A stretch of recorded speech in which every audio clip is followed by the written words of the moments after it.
Hi everyone! I'm excited to share the latest updates for PocketTube playlists. First, we've introduced a new feature that lets you easily clean up your playlists. Simply open any playlist in the left sidebar and you'll see a brand new Remove Watched Videos button. One click and all the videos you've already watched will disappear from the playlist, making it easier to manage. Next, let's talk about the duration filter. We've added a custom filter where you can set your own time range for videos in a playlist. Just click the filter option and you can specify the duration you prefer. This is an exclusive feature available to our patrons, offering you even more control over your playlist videos. Now, moving on to another powerful addition.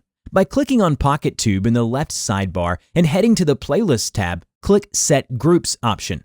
There's a new search bar to quickly find and group your playlists just the way you want, making organizing them easier than ever. Another cool update is the ability to show playlist channel names. When you click this option, you'll see the channel owner's name appear under each playlist. Lastly, you can also click on the channel name to instantly filter all playlists from that channel. Super convenient. Join more than 5,000 people who've already supported us and unlock the full potential of PocketTube. You can use internal payment by card or PayPal. Save 15% if you select an annual plan. Thank you for watching. Don't forget to like, comment, and share the video with your friends.